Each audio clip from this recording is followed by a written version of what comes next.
बिस्मिल्लाहिर्रहमानिर्रहीम अस्सलाम वालेकुम। प्रीवियस लेक्चर में हमने चैप्टर नंबर 4 के एक्सरसाइज शॉर्ट क्वेश्चंस किए थे। आज हम करने जा रहे हैं एक्सरसाइज प्रॉब्लम। सबसे पहला प्रॉब्लम है a man pushes a lawn mower with a 40 newton force directed at an angle of 20 degree downward from the horizontal. Point the work done by the man as he cuts a strip of grass 20 metre long. क्या कह रहे हैं? Lawn mower कहते हैं घास काटने वाली machine को। ठीक है, एक मैन है जो कि पुश कर रहा है लॉन मोवर को 40 न्यूटन की फोर्स के साथ, जो कि किस एंगल पे प्लेस की गई है? 20 डिग्री के एंगल पे प्लेस की है। हॉरिजॉन्टल के साथ 20 डिग्री का एंगल बना रही है। फाइंड द वर्क डन, हमने वर्क डन फाइंड आउट करना है कि उसको 20 मीटर लॉन्ग स्ट्रिप, ठीक है, 20 मीटर की जो घास की एक पट्टी सी होती है ना, उसको काटने के लिए उसको कितना वर्क डन करना पड़ा है। ठीक है, दोबारा रिपीट कर रही हूँ। एक मैन है जो इस फोर्स और इस एंगल के साथ वो जो लॉन मोवर है, ठीक है, उसको चला रहा है और उसने उसके साथ क्या किया? इतनी लॉन्ग स्ट्रिप उसने काटी है। तो ये लॉन्ग स्ट्रिप काटने के लिए उसको कितना वर्क डन करना पड़ा है, ये हमने फाइंड आउट करना है। ठीक है, हमें गिवन क्या क्या है? हमें गिवन है सबसे पहले 40 न्यूटन फोर्स गिवन है, एंगल 20 डिग्री गिवन है और जो स्ट्रिप काटी है उसका जो डाटा है वो 20 मीटर लॉन्ग है। वर्कडन कैलकुलेट करना है। वर्कडन का फार्मूला होता है F dot D. Dot product हटाते हैं तो कॉस थीटा आ जाएगा। तो एफ डी कॉस थीटा में वैल्यू सब्स्टिट्यूट करते हैं। फोर्स 40 न्यूटन गिवन है, डिस्प्लेसमेंट कितना गिवन है 20 और कॉस थीटा की जगह कॉस 20 डिग्री आ जाएगा। इसको सॉल्व करेंगे ये आंसर आ जाएगा। फर्दर हम इसको इस तरह भी लिख सकते हैं। तो यहाँ पे जो वर्क डन का आंसर आ जाएगा वो आ जाएगा W is equal to 7.5 multiply 10⁻²2 joules आ जाएगा। ठीक है, सेकेंड प्रॉब्लम देखें। A rain drop mass this falls vertically at a constant speed under the influence of force of gravity and friction in falling through 100 meter. Much work is done by the gravity and the friction. अब क्या कह रहे हैं? देखें, एक rain का drop है जिसका मैस गिवन है, वो फॉल कर रहा है, वर्टिकली डाउनवर्ड मूव कर रहा है। ठीक है, एक कांस्टेंट स्पीड के साथ। अब ये किस फोर्सेस कौन कौन सी एक्ट कर रही हैं? इस पर दो फोर्सेस एक्ट कर रही हैं, एक फोर्स ऑफ ग्रेविटी, एक फोर्स ऑफ फ्रिक्शन। ग्रेविटी की फोर्स हमेशा डाउनवर्ड एक्ट करती है और जो फ्रिक्शन की फोर्स होती है वो ग्रेविटी की फोर्स के हमेशा अपोजिट एक्ट करती है, मीन्स कि ये अपवर्ड एक्ट करेगी। तो अब हमने चेक ये करना है फ्रिक्शन की फोर्स की वजह से इस जो ड्रॉप है, ये जो रेन ड्रॉप है, इसको कितना वर्क डन करना पड़ा है और ग्रेविटी की फोर्स की वजह से जो ग्रेविटी है उसकी वजह से कितना वर्क डन करना पड़ा है। तो ये दो चीज़ें हमने मालूम करनी है। ठीक है, एक रेन का ड्रॉप है जिसका मैस ये है, वर्टिकली डाउनवर्ड फॉल कर रहा है और उसने हाइट जो कवर की है ऊपर से नीचे आने तक 100 मीटर की कवर की है। इस दौरान से कितना वर्क डन करना पड़ा है due to gravity and due to friction, ये हमने कैलकुलेट करना है। डाटा देख लेते हैं। मैस गिवन है 3.35 मल्टीप्लाई 10⁻⁵ kg। उसके बाद हाइट गिवन है 100 मीटर गिवन है। हमने WG और WF force due to gravity, work due to gravity और work due to friction find out करना है। तो वर्क ड्यू टू पहले ग्रेविटी का फाइंड आउट करते हैं। तो F डॉट H। देखिए, अब हम बात करें वर्टिकल की। ठीक है, तो जब वर्टिकल की बात करेंगे तो जो वर्क डन हम वो निकालेंगे वो आ जाएगा MGH के इक्वल आ जाएगा। ठीक है, तो अब देखें कि जो पहले F डॉट डी आ जाएगा, डॉट प्रोडक्ट आएंगे तो क्या आ जाएगा? कॉस थीटा आ जाएगा। अब क्या है कि देखें, वो जो ड्रॉप है उसका कोई ना कोई वेट है, वेट की फोर्स है, वेट की फोर्स किसकी इक्वल आ जाएगी? mg, और हाइट भी कवर हो रही है तो वो h की इक्वल आ जाएगा। अब cos 0 डिग्री कैसे है? देखें, अब ये डाउनवर्ड अगर मूव कर रहा है तो हाइट डाउनवर्ड कवर हो रही है और जो फोर्स ऑफ ग्रेविटी है वो भी इस पर क्या एक्ट कर रही है? वो भी डाउनवर्ड एक्ट कर रही है। तो अब देखें एफ जी और एच के फैक्टर में जो एंगल है वो 0 डिग्री बन रहा है, बिकॉज ये दोनों एक दूसरे के पैरेलल हैं। तो एम जी का एच के साथ जो एंगल बन रहा है वो 0 डिग्री बन रहा है। तो यहाँ पे इस वजह से आया cos 0 डिग्री। cos 0 डिग्री क्या होता है? इज इक्वल टू 1 होता है। तो यहाँ पे हमारे पास क्या आ जाएगा? फार्मूला रह जाएगा MGH। ठीक है, तो उसको MGH को 1 के साथ मल्टीप्लाई कराएंगे तो MGH ही रह जाएगा। मैस ये गिवन है, जी की वैल्यू 9.8 होती है और हाइट गिवन है 100। जब आप इसको सॉल्व करेंगे तो आंसर क्या आ जाएगा? ये आ जाएगा। इसको फर्दर हम इस फॉर्म में भी लिख सकते हैं। ठीक है, तो ये वो वर्क है जो कि हमें ग्रेविटी की वजह से उस ड्रॉप को करना पड़ा है। अब देखते हैं फ्रिक्शन की वजह से कितना वर्क करना पड़ा है। तो F डॉट H, अब F फ्रिक्शन की फोर्स स्मॉल f लिख लिए, H की जगह H और डॉट पर हटाएंगे तो cos थीटा आ जाएगा। अब क्या करना है कि F जो ड्रॉप है वो डाउनवर्ड मूव कर रहा है, हाइट डाउनवर्ड कवर हो रही है, बट जो फ्रिक्शन की फोर्स है वो अपवर्ड लग रही है। तो दोनों के दरमियान एंगल कितना बन रहा है? cos 180 डिग्री बन रहा है। ठीक है, यहाँ पे एफ एच कॉस 180 डिग्री आ जाएगा। कॉस 180 इज इक्वल टू होता है -1 के, तो यहाँ पे आ जाएगा माइनस एफ एच आ जाएगा। अब वेट की force M minus as it is weight की फोर्स एम जी होती है, हाइट की इक्वल हाइट आ गई है, तो मैस गिवन है, जी की वैल्यू आपको पता है, हाइट इतनी होती है, जब इसको सॉल्व करेंगे ये आ जाएगा।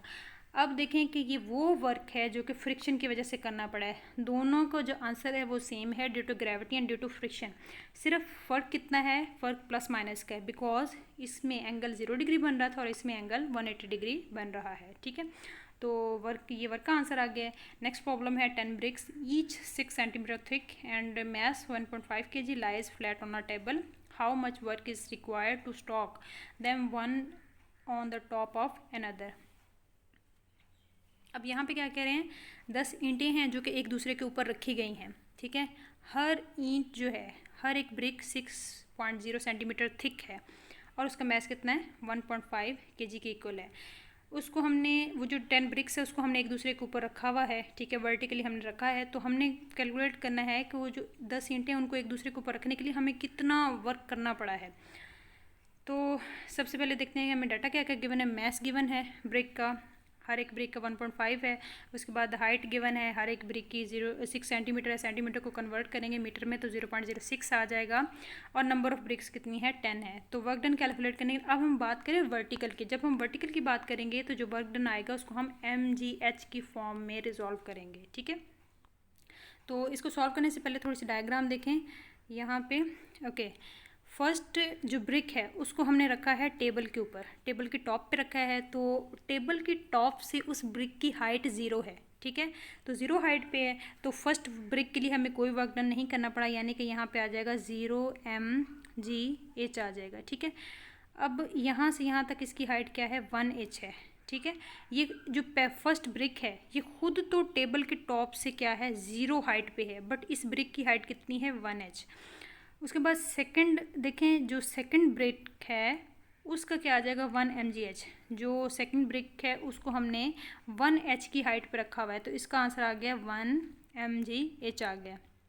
फिर जो तीसरी ईंट है, तीसरी ईंट को हमने 2H पे रखा है, मीन्स कि यहाँ पे देखें कि जो थर्ड ब्रिक है उसको मैं कुछ इस तरह से लिख रही हूँ, इसको ज़रा देखें, वर्क डन MG और H की जगह आ जाएगा 2H थर्ड ब्रिक के लिए। ठीक है, क्योंकि देखें फर्स्ट ब्रिक की हाइट 0 है।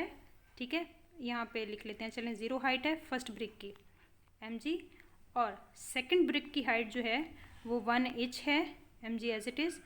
अब थर्ड ब्रिक की क्या आ गई, MG 2H। इसी तरह फर्दर हम सॉल्व करते जाएंगे और 10 इंटू तक हम देखते हैं कि जो ये थर्ड होगी, ये थर्ड की आ गई है 2 MGH और फोर्थ की आ गई है 3 MGH। साथ साथ देखते जाएं, और नेक्स्ट जो है उसकी आ गई है 4 MGH, उससे अगली की आ गई है 5 6 7 8 9, तो 9 MGH का वर्क डन हमें करना पड़ा है। ठीक है, तो अब देखते हैं कि W1 क्या आ गया, 0 आ गया, बिकॉज 0 MGH, 0 को मल्टीप्लाई कराएंगे MGH से तो आंसर 0 ही आ जाएगा, कोई वर्क डन नहीं करना पड़ा है, वो पहले से वहाँ पे है मौजूद है। जब सेकंड ब्रिक उसके ऊपर प्लेस की है तो W2 is equal to MGH cos 0 degree is equal to MGH। अब हाइट और MG के दरमियान में एंगल 0 डिग्री बन रहा है, तो कॉज 0 डिग्री लगा दिया, तो क्या आ गया, 1 MGH आ गया। जो W3 है, थर्ड का जो वर्क डन हुआ वो 2 MGH, फोर्थ का 3, 5 का ये, 6 का ये, 7 का ये, 8 का ये, 9 का ये और 10 का 9 MGH आ गया। ठीक है, अब हमने W टोटल निकालना है। W टोटल कैसे निकालेंगे, W total is equal to तमाम वर्क्स को सम कर देंगे, इनकी वैल्यू पुट करेंगे, वैल्यू पुट करने के बाद हम इसको इस तरह से भी लिख सकते हैं। देखिए MGH फैक्टर सब में आ रहा है, MGH कॉमन ले लें, बाकी सारी वैल्यूज़ को अंदर प्लस कर दें, तो सब इन 0 से लेकर 9 तक प्लस करेंगे तो ये 45 बनता है। तो इसको further 45 as it is, mass 1.5 given है, जी की वैल्यू आपको पता है 9.8 होती है और हाइट क्या है 0.06। जब इनको मल्टीप्लाई कराएंगे तो 40 जॉल्स का हमें वर्क डन करना पड़ा है इस 10 ईंटों को एक दूसरे के ऊपर रखने के लिए। ठीक है, तो 10 ईंटों को एक दूसरे के ऊपर रखने के लिए हमें कितना वर्क करना पड़ा है, 40 जॉल्स का। उसके बाद नेक्स्ट है कि 4.4 है, a car of mass 800 kg travelling at the 54 kilometre per hour is brought to rest in 60 meters. Find the average retarding force on the car. What was happened to the original kinetic energy? एक car है जिसका mess ये है, ठीक है, वो travel कर रही है, इनिशियल स्पीड इसकी इतनी है, फिर वो रेस्ट पे आ गई है, फाइनल स्पीड क्या हो गई 0, और उसने डिस्टेंस कितना कवर किया है 60 मीटर्स का कवर किया है। एवरेज रिटार्डिंग फोर्स मालूम करनी है। रिटार्डिंग फोर्स का मतलब है जो फोर्स का आंसर है उसके साथ माइनस का जो माइनस आना चाहिए, ठीक है, नेगेटिव साइन शो करेगा कि वो एवरेज रिटार्डिंग फोर्स है। उसके बाद हम ये भी बताना है कि what happen to the original kinetic energy के साथ क्या हुआ है, ठीक है। चलें आप इसको देख लेते हैं। डाटा क्या क्या गिवन है। गिवन डाटा में मैस गिवन है 800, initial velocity 54 kilometre per hour है, तो इसको मीटर पर सेकंड में कन्वर्ट करना है। 54 मल्टीप्लाई 1000 बाय 60 मल्टीप्लाई 60, तो जब इसको सॉल्व करेंगे तो 15 मीटर पर सेकंड आ जाएगा। फाइनल वेलोसिटी क्या हो गई है 0 हो गई है। उसके बाद डिस्टेंस कितना कवर हुआ है 60 मीटर का कवर हुआ है। तो दो चीज़ें फाइंड आउट करनी है, force and original kinetic energy. तो फोर्स के लिए पहले फोर्स फाइंड आउट करते हैं। देखें कि हम इसको इस तरह से लिख सकते हैं, जो वर्क डन होता है चेंज इन काइनेटिक एनर्जी के इक्वल होता है। वर्क डन का फार्मूला FD होता है, चेंज इन काइनेटिक एनर्जी का ये फार्मूला होता है FD as it is half M common ले लें, अंदर क्या रह जाएगा VF² माइनस VI², ठीक है। F as it is force हमने मालूम करनी है, डिस्टेंस कितना 60 गिवन है, half as it is equal half. उसके बाद मैस कितना गिवन है 800, VF फाइनल वेलोसिटी 0 है और इनिशियल वेलोसिटी 15। F इधर ही रहने दें, 60 यहाँ पे क्या हो रहा है मल्टीप्लाई, दूसरी साइड पे जाके डिवाइड हो जाएगा, ठीक है। जब आप 2 को 800 के साथ कट करेंगे 400 आ जाएगा। जब 15 का स्क्वायर लेंगे तो क्या आ जाएगा 2 to 5 आ जाएगा माइनस एज इट इज़, और ये 60 इधर आकर डिवाइड हो जाएगा। जब आप इसको सॉल्व करेंगे तो क्या आ जाएगा, फोर्स का आंसर आ जाएगा -1500 न्यूटन। अब माइनस क्या शो कर रहा है, ये नेगेटिव साइन यहाँ पे ये शो कर रहा है कि ये जो फोर्स है वो रिटार्डिंग फोर्स है, ठीक है। बी पोर्शन का आंसर क्या है कि देखें, as the velocity of the car decreasing, so it's kinetic energy also decreases and become 0 due to the frictional forces. Velocity of the car क्या हो रही है, पहले 54 थी किलोमीटर पर आवर, फिर वो रेस्ट पे चली गई है 0 हो गई है, तो कार की वेलोसिटी क्या करेगी डिक्रीज। अगर कार की वेलोसिटी डिक्रीज कर रही है तो काइनेटिक एनर्जी भी क्या करेगी डिक्रीज करेगी और 0 हो जाएगी। क्यों, किस वजह से, फ्रिक्शन की फोर्सेस की वजह से। ये सेकंड पोर्शन की रीज़न थी। अब प्रॉब्लम नंबर 5 देखें, कह रहे हैं क्या 1000 kg automobiles at the top of an incline 100 metre high and 10 metre high. क्या है कि एक ऑटोमोबाइल है, ठीक है, वो 1000 kg उसका वेट है, मैस है। उसके बाद क्या है 10 मीटर वो हाई है, उसके बाद 100 मीटर लॉन्ग है, is released and rolls down the hill. What is the speed at the bottom of the incline if the average retarding force due to the friction of 480 Newton. इसको समझने से पहले थोड़ी सी ये डायग्राम देखें कि इस तरह का एक इंक्लाइन प्लेन है, ठीक है। यहाँ पे टॉप पे एक मैस रखा गया है, वो मैस कितना है 1000 kg है, ठीक है।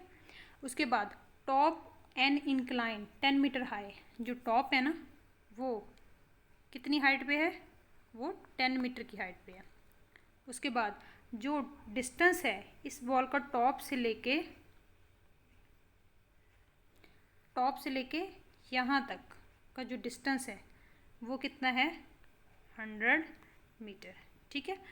और जो फ्रिक्शन की फोर्स एक्ट करी है वो 480 न्यूटन एक्ट करी है। तो आप लोगों ने क्या मालूम करना है, यहाँ पे हमने मालूम करना है व्हाट इज़ द स्पीड मालूम करनी है। ये जो बॉल मूव करते हुए आ रही है, ठीक है, तो ये बॉटम पे पहुंच के इसकी स्पीड कितनी होगी, इस पॉइंट पे V आप लोगों ने यानी कि VF फाइंड आउट करनी है। यहाँ पे जो इसकी वेलोसिटी होगी वो इनिशियल होगी और आपने यहाँ पे इस पॉइंट पे वेलोसिटी फाइंड आउट करनी है। तो डाटा क्या क्या गिवन है, डाटा हमें मैस गिवन है 1000 kg, उसके बाद हाइट गिवन है 10 मीटर, डिस्टेंस गिवन है 100 मीटर और फोर्स ऑफ फ्रिक्शन 480 न्यूटन। तो देखें कि जब फ्रिक्शन की फ़ोर्स इंक्लूड हो रही है तो हमें पता है फ्रिक्शन की फ़ोर्स को सॉल्व करने का ये फार्मूला है, जब हम ऊपर से कोई चीज़ नीचे की तरफ मूव कर रही होती है तो लॉस आता है पोटेंशियल एनर्जी में, गेन आता है काइनेटिक एनर्जी में, प्लस कुछ ना कुछ अगेंस्ट द फ्रिक्शन हमें वर्क डन परफॉर्म करना पड़ता है। तो पोटेंशियल एनर्जी का फार्मूला mgh आ जाएगा, gain in kinetic energy half mv² आ जाएगा और फ्रिक्शन की फोर्स जो है उसके अगेंस्ट जो हमें वर्क डन करना पड़ा है वो FD के इक्वल आ जाएगा। तो FD को इधर प्लस हो रहा है, इस साइड पे आके माइनस का हो जाएगा हाफ mv²। अब यहाँ पे वैल्यूज़ सब्स्टिट्यूट कर दें, m की जगह क्या आ जाएगा 1000, g की जगह 9.8, h की जगह 10 आ गया, माइनस f जो फ्रिक्शन की फोर्स है वो 480 गिवन है और डिस्टेंस कितना कवर हुआ है 1000 कवर हुआ है, ठीक है। यहाँ पे डिस्टेंस 100 है, थोड़ी सी करेक्शन कर लें, यहाँ पे डिस्टेंस 100 मीटर है, ठीक है। तो ये आ गया है। उसके बाद हाफ एज इट इज़, ठीक है, half as it is, mass की जगह ये आ गया और वी स्क्वायर की जगह क्या आ जाएगा, वी स्क्वायर आ जाएगा, क्योंकि वी स्क्वायर हमने लोगों ने मालूम करना है। जब इस सारी चीज़ को आपस में मल्टीप्लाई कराएंगे तो 98000 आ जाएगा, माइनस एज इट इज़ जब इसको मल्टीप्लाई कराएंगे तो 48000 आ जाएगा, इज इक्वल टू जब आप इसको सॉल्व करेंगे तो क्या आ जाएगा 500 V square as it is. V square को इधर ही रहने दें, ठीक है, 5000 के साथ 500 को डिवाइड कर दें। जब आप इसको डिवाइड करेंगे 5000 को 500 पे तो क्या होगा कि आंसर आ जाएगा वेलोसिटी का 10। इसको डिवाइड करने के बाद जो भी आंसर आएगा उसका स्क्वायर रूट लेना है, ठीक है, स्क्वायर रूट लेंगे तो आंसर आपका आ जाएगा वेलोसिटी का 10 मीटर पर सेकेंड, ठीक है। तो वो वेलोसिटी है जब क्या होगा कि एक इंक्लाइंड है टॉप से बॉटम पे, जब वो पहुंचेगी तो उसकी इतनी वेलोसिटी 10 मीटर पर सेकेंड होगी, ठीक है, उस ऑब्जेक्ट की। तो यहाँ तक आज का आपका लेक्चर कंप्लीट होता है। अगर कोई क्यूरी है तो वो आप लोग पूछ सकते हैं। अल्लाह हाफिज़।